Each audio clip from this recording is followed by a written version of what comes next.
একটা ক্লাস আজকে যদি হয়, আজকে কয় তারিখ? আজকে হচ্ছে আমার 13 তারিখ নাকি, মানে রাত 12টার পর 14 তারিখ হবে। তো 13 তারিখ আজকে একটা ক্লাস করলা, অবশ্যই কালকে বা নেক্সট ক্লাসের আগে ওই ক্লাসটা তোমার 1 থেকে 2 ঘন্টা রিভিশন দিবাই 100%। আর ওই 1 থেকে 2 ঘন্টা রিভিশন দেওয়ার সময় তুমি ওই ক্লাসের নোটগুলা আর একটু সুন্দর করো, মানে লাইক কালার পেন দিয়ে অন্য কিছু দিয়ে একটু সাইড নোট বা এগুলো অ্যাপ্লাই করবা। ক্লাস রিভিশন দেওয়া মানে কিন্তু আবার ক্লাসটা করা না, ক্লাস রিভিশন দেওয়া মানে ক্লাস নোটটা করা। ক্লাস নোটটা করতে যে কোনো জায়গায় আটকাচ্ছে, ভিডিওটা অন করো, ভিডিওটা অন করে ওই জায়গায় দেখো ভাইয়া কি বলছে।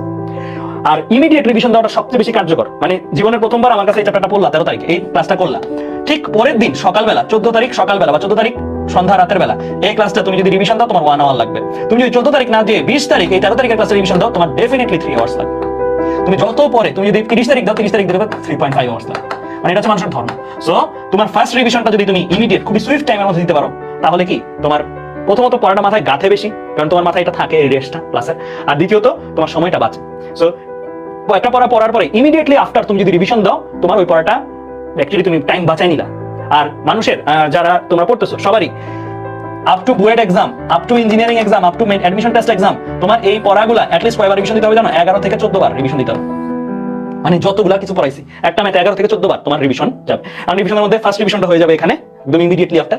সেকেন্ড রিভিশনটা হবে আমি তোমাদের প্রত্যেকটা সবগুলো ক্লাস শেষে পরীক্ষা নিব, ওই পরীক্ষার সময় পরীক্ষা একটা 1 সপ্তাহ টাইম দিব, 1 সপ্তাহ টাইম ধরে রিভিশন দিবা, মানে অন্য পড়া পড়বা 1 সপ্তাহ টাইম ধরে রিভিশন দিবা।